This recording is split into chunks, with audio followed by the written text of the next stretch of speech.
أشهد أن لا إله إلا الله وحده لا شريك له وأشهد أن محمدًا عبده ورسوله أما بعد فأعوذ بالله من الشيطان الرجيم بسم الله الرحمن الرحيم. Respected Amir Sahib and dear guests of the promised Messiah, Assalamu alaikum wa rahmatullahi wa barakatuhu.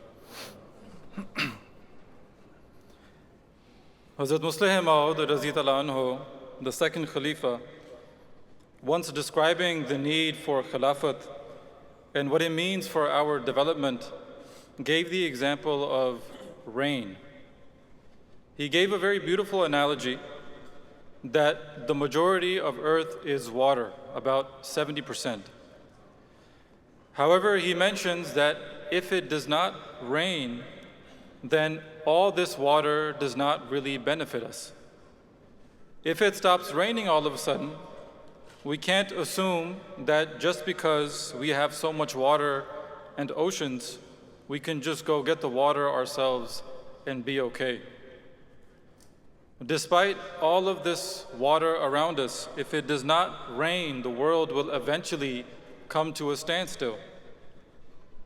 Even if we run a simulation on our AI tools and search what will happen if it doesn't rain for half a year, the consequences are disastrous. Crop failure, livestock death, food shortage, large-scale wildfires, and then geopolitical chaos. Hazrat Muslim Maud Raziyallahu anhu made a simple point. You can have all the water, but if the heavens don't play their part, it is just a matter of time until the world literally lights itself on fire. Similarly, he says that there is a lot of knowledge and supposed wisdom that exists. There's a lot of water in the oceans, but with no rain from the heavens, that knowledge, that material advancement will do nothing for you when the time comes to face the consequences of destroying our souls. Khilafat, he says, is that spiritual rain. It takes the knowledge of the Quran, it takes the knowledge of the world, which is just a study of Allah's creation, and it nourishes our soul, which gives us real life. Hazrat Ibrahim alayhi salam prayed, Rabbi arini kaifa tuhyil mauta. My Lord, show me how you give life to the dead. He is not asking Allah how to perform life-saving surgery. He knows, as all believers deep down know, that without God, without Allah, there is no difference between us and a pile of ants. Both are productive, both are efficient, both are organized in their functions. But we can choose to recognize our Creator and then serve Him. Khilafat is our heaven on earth, and without it, it is only a matter of time until we begin to lose ourselves. There is a lot of this water in America, but if it doesn't rain, no guidance of Khilafat. The university degree will give us a false sense of knowledge. The job title and career promotions will make us fall in love with ourselves, and self-expression, masquerading as trendy and cringeworthy social media posts, will become our validator instead of an experience with Allah Almighty. Is this water saving us or drowning us? Hazrat Mufti Muhammad Sadiq Sahib Raziyallahu anhu, in February 1920, lands in America.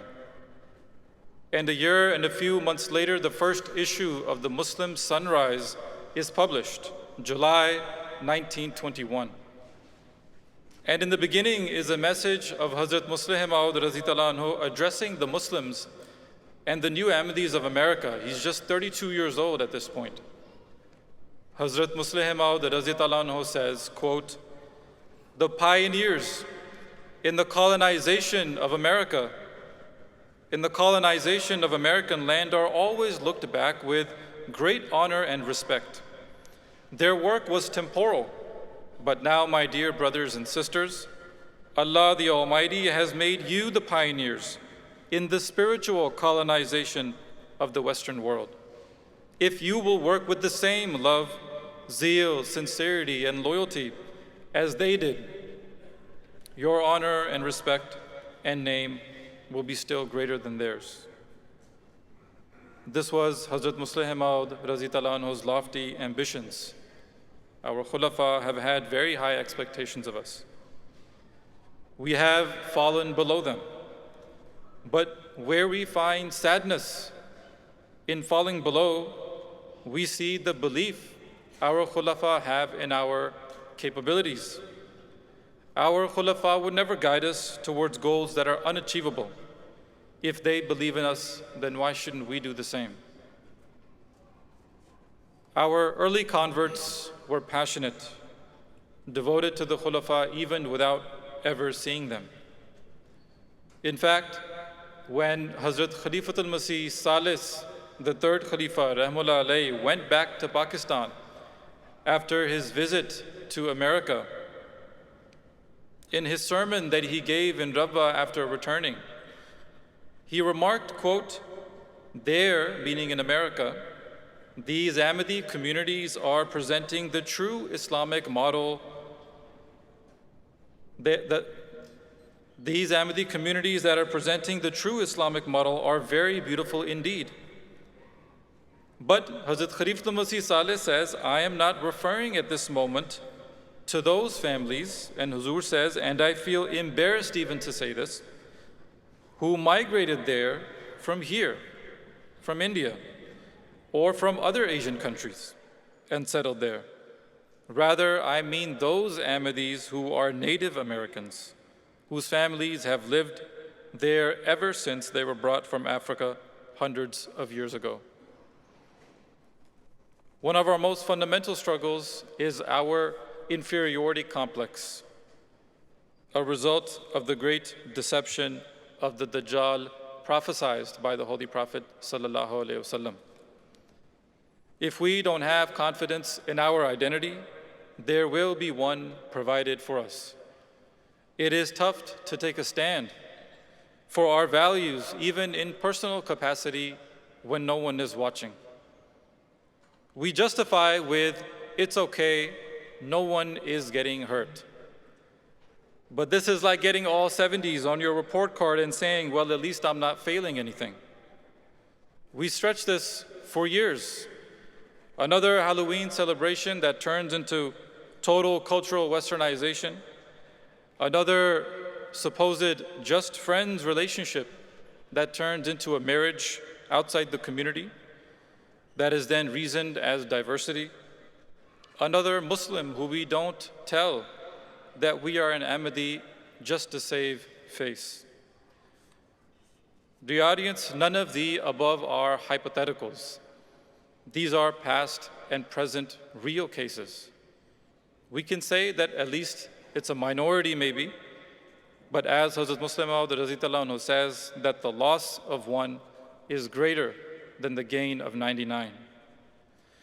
Do we want to wake up 30 to 40 years from now to realize that we have only been loyal to blending in? The real progressiveness is the dignity of a believer when they ask themselves in every situation, is this what my God wants of me? That is where righteousness is developed, the eye of God versus the eye of the people. This is what Hazrat Khalifatul Masih Rabi Rahmullah alayhi expressed in one of his visits here to America. He delivered a Friday sermon in 1994. At this point, a good amount of Ahmadis had migrated to America, people whose not just fathers, but grandfathers were companions. He mentioned in that sermon, quote, "Why is there an inferiority complex? What reason is there that you be embarrassed in front of your society thinking that Islam has kept us backward in future generations? If this is the case, then faith in God itself becomes weak. And if this is the case, then you should study further and ask if it is even appropriate to have a relationship with a God who was useful for ancient times, but not for modern ones. 32 years ago, Hazrat Khalifa-e-Masih Rabe Rahmullah Alayh mentioned that the streets of Qadian were simple. There was no worldly pomp and glory, but he says that their character was lofty. There was no charm of materialism, but they held their heads high. They were proud that they had accepted the promised Messiah alayhi salam. They were truly free because they feared no one but Allah. Huzur Rahmullah Alayh stated here in America that they had a spiritual treasure, and when their progenies come here, they are throwing that treasure away. He mentioned that women from noble, spiritual backgrounds relinquish their parda for societal acceptance or fear of the people. And even men demanded their spouses not to cover themselves for fear of not fitting in. We give each other the benefit of the doubt. We work together and we say that no need to judge ourselves. Real as that may be, Allah Almighty calls it like it is. He is not worried about His reputation amongst us. He does not need us to like Him. Allah says, فَمَا رَبِحَتْ تِجَارَتُهُمْ. Their trade has brought them no benefit. How many of us accidentally make a trade? If we invest and get losses and say it was an honest mistake and an accident, if we say, please don't judge me, do we magically get our money back? What does Allah Almighty say? أُولَٰئِكَ الَّذِينَ اشْتَرُوا الْحَيَاةَ الدُّنْيَا بِالْآخِرَةِ. These are those who have bartered, traded away, bought this life in exchange for the afterlife. It was never an accident. It was always a calculated decision. The vast majority of us here receive godly values with no effort of our own. Why would we sell them on the market to the highest bidder?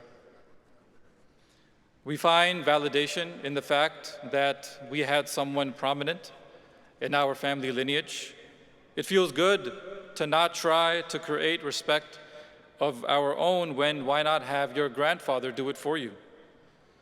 However, when mentioning how the strong should be helping the weak, Khalifa-e-Masih Ayatollah bin Nasr al-Aziz stated in his 2012 concluding address at Jalsa Salana, USA, he stated that, quote, they should not feel proud or arrogant over the fact that they belong to old Ahmadi families, but in fact, they should make their own practical and spiritual states such that they become shining examples through which a true spiritual revolution occurs in the Jama'at.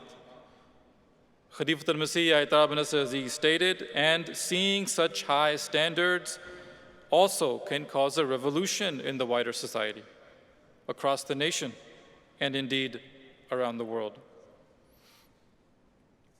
Multiple times in the Holy Quran, Allah addresses the Jews at the time of the Holy Prophet ﷺ. And He says, وَإِذْ نَجَّيْنَاكُمْ مِنْ آلِ فِرْعَوْنَ. And remember the time when we delivered you from Pharaoh's people. The Jews at the time of the Holy Prophet ﷺ were not alive when they were saved from Pharaoh, but they are being held responsible to remember the favor as if they were the ones. Meaning they carry the responsibility, the burden of remembering God's favors to their forefathers as if it was done to them, their descendants. A generation later, we see the seeds of that inferiority complex when youth see their Ahmadi Muslim identity as an obstacle rather than what gives meaning to their life. The spiritual world and the material realm have the same rules. Discipline and consistency and money we use for health and fitness, multi-year plans and visions for career and education growth, but not for our spiritual growth. For the world, we will follow every rule and procedure, but for God and His message, our hands begin to shake. Khalifatul Masih Aitab bin Aziz mentioned in Jalsa Salana USA 2012 during the ladies' address that, quote, all of you should realize that the people who bring about revolutionary changes in society have to face certain levels of resistance and certain difficulties before they can achieve real change. All people who wish to revolutionize society become a target of cruelty and oppression from those who are determined to block any change. And so, it is only after enduring such opposition with courage and conviction that people are able to reform others and so bring about a positive transformation of society. It takes a generation to see the seeds of our intentions sprout. Khalifatul Masih Rabi, Rahimullah alayh, focused his Jalsa Salana USA 1996 address on purifying intentions. Hazrat Khalifatul Masih Rabi says that our wrong intentions can even remain hidden from ourselves, only to see their bitter fruit years down the road. You quoted the following verse of the Holy Quran. Allah Almighty says, كَذَلِكَ زَيَّنَا لِكُلِّ أُمَّةٍ عَمَلَهُمْ. Thus, unto every people, we have caused their doing to seem fair. A parent will go to the masjid for mere social reasons, just to pass time on the weekend. This seed will grow in discontent in his son or daughter, who sees for years that their father and mother are not really doing it for God. When the time comes, they will find another place for social convenience, since that's all the masjid was to them. Nobody moves away from the masjid, they just replace it with something else. Rich family pedigree is used as social currency in our interactions with each other. We have wrong intentions. Young men and women and their parents even wish to make a splash, a social splash, in the matchmaking process, to tell others that their future son-in-law is a doctor or that their future daughter-in-law is from some well-known family.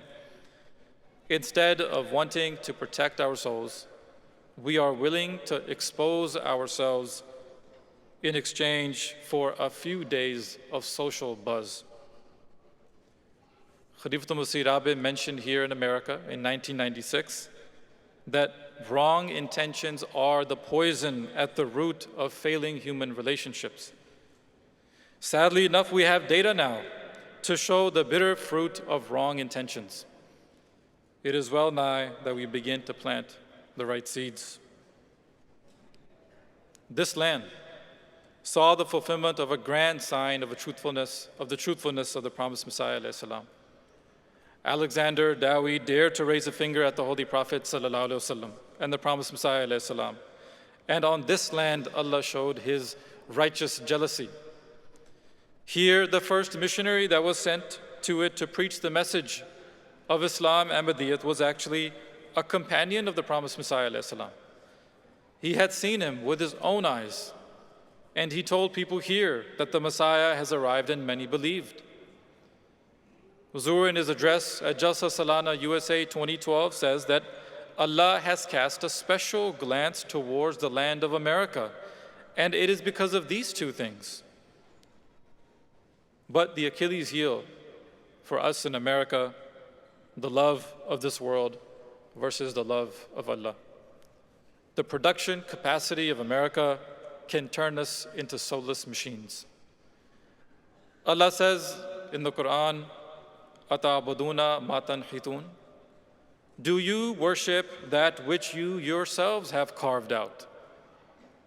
As unique as we might imagine ourselves to be, the Quran shows that nations live and die on the same hills. A people who starve the soul, who abandon love and loyalty to their Creator, and who no longer exemplify the dignity of human life, will become nothing more than a society of machines and animals. You become what you worship. We worship our own creations, and in doing so, surrender our souls and forget why we even exist. Machines feel nothing when they witness injustice. And what are we becoming when we scroll past reel after reel of oppression on social media? We convince ourselves we stand with the oppressed, but where is it in our prayers? Where is it in our sacrifice? Where is it in our service? If our outrage never reaches the prayer mat or moves our hands to act, was it ever conviction at all? Dating culture and indecent content online dismantles our moral radar and sense of shame. This is hidden worship of an animalistic lifestyle. Young children will make their own privacy when answering the call of nature. Shame and modesty is part of our nature, as faith is. Thus, the Holy Prophet ﷺ has said regarding modesty and faith that if one is missing, then so is the other. Khalifa al-Masih, Ayatollah bin Aziz, came here in 2008 as well. In his concluding address at Jalsa Salana 2008, he stated, quote, "In this materialistic age and in the Western culture where man has made progress in every field, has reached other planets, and has discovered many unfathomed secrets of nature, he has also crossed all bounds of indecency and invented means and instruments for moral depravity, obscenity, and filth." Khalifa al-Masih said that though man is the most conscious of beings, yet he is worse than animals in such indecencies. The display of indecency on TV channels and its open show on the internet are because people have forgotten God Almighty and have neglected His worship. Speaking of materialism, many of us here have been blessed with the comforts of this world. And our financial sacrifices can unlock many of the sincere wishes we have to better ourselves as a Jama'at and to help our nation at large. Very interestingly, Hazrat Musleh Maud Raziyallahu anhu drafted a letter in English and specifically sent it to the United States Jama'at about Wasiyat. This is 1955. The Jama'at is still taking shape. But Hazrat Musleh Maud Raziyallahu anhu considered it imperative to bring it to the United States' attention. Hazrat Musleh Maud stated, quote, "This scheme is already in operation in Pakistan and India. I hope and pray that the United States of America may prove to be the third country to adopt this scheme and thus lay the foundations for the promotion of the welfare of humanity on an ever-expanding scale." Let's think about that for a second. After Pakistan and India, the first two obvious choices, he wanted America to be next. What is the real difference between us and anything else? Are we here to just merely outproduce nature and make things? Just as a parent finds joy in giving to a child who can offer nothing in return, the soul finds life in living for the love of Allah, rising above the self, and being nourished by what we give and not what we take. Khalifa al-Masih, Ayatollah bin Aziz, advised the USA Jama'at in his Jalsa Salana USA message from 2016 that always remember that the stronger your bond with Khilafat is, the stronger your spiritual progress and the stronger the foundations of our Jama'at.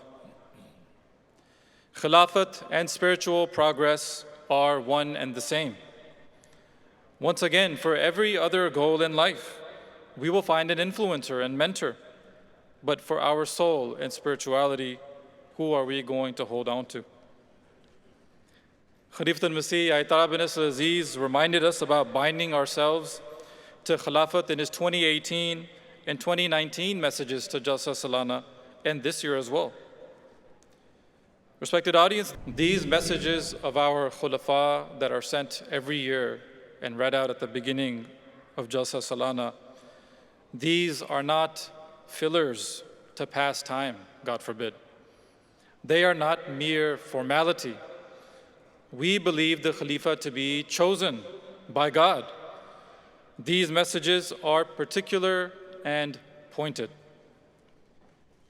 In the previous year's messages, MTA has been stressed a number of times as well.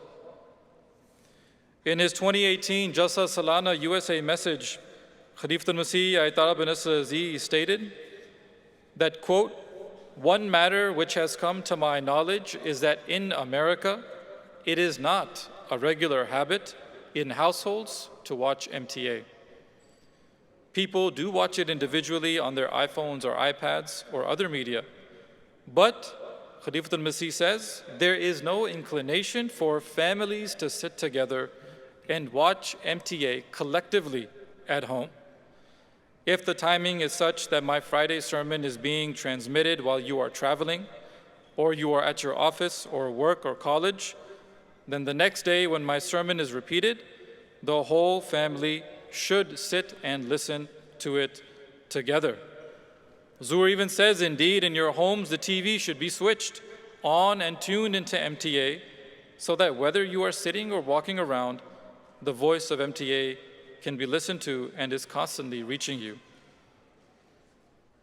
In the last 3 years of Khalifatul Masih Ayatollah bin Aziz's messages, there has been a great emphasis on tabligh, including this year. In his 2024 message, Khalifatul Masih stated that, quote, "It is essential for every member of the Jama'at to be encouraged to offer some time for the purpose of tabligh. USA is a vast nation with a huge population, and you should strive to ensure that the message of Islam Ahmadiyyat reaches every area and corner of the country." Khalifatul Masih says, until and unless all the men, young and old and women, are willing to sacrifice their time, this mission cannot be accomplished. Respected guests, Khilafat does not depend on our loyalty. It is a divine institution, sustained by Allah Himself, not by the weight of our support. When the Jamaat faced internal turmoil at the election of the second Khalifa, Hazrat Muslim Maud Radhiyallahu anhu declared that even if a prophet stands alone, he is still a prophet. Likewise, even if a Khalifa stands alone, he is still a Khalifa. Should we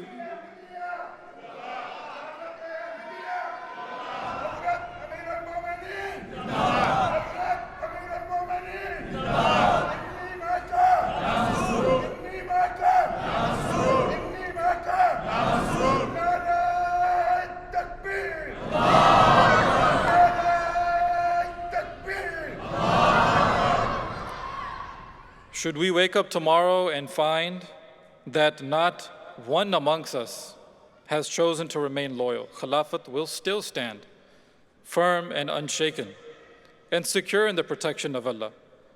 God has granted its status. You and me cannot do it any favor. We were never meant to. It was always for our own growth. This is our reign. If we don't take it, then it will be over for us. It is a living, breathing distinction. What else do we have to offer to the world?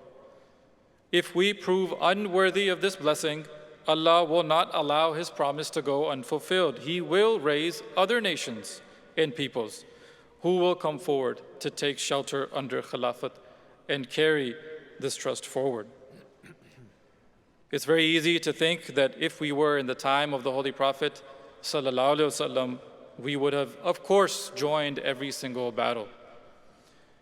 It's a nice thought, but now is a chance to actually prove that we would have fought alongside the Holy Prophet sallallahu alaihi wasallam by answering the call of the Messiah and his successor.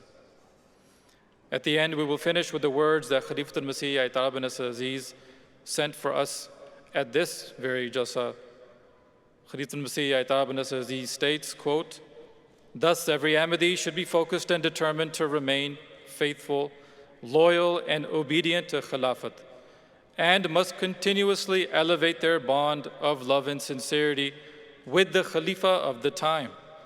In this regard, I draw your attention to the 10th condition of Bai'at, which states that he or she shall enter into a bond of brotherhood with this humble servant of God, pledging obedience to me in everything good for the sake of Allah, and remain faithful to it till the day of his or her death.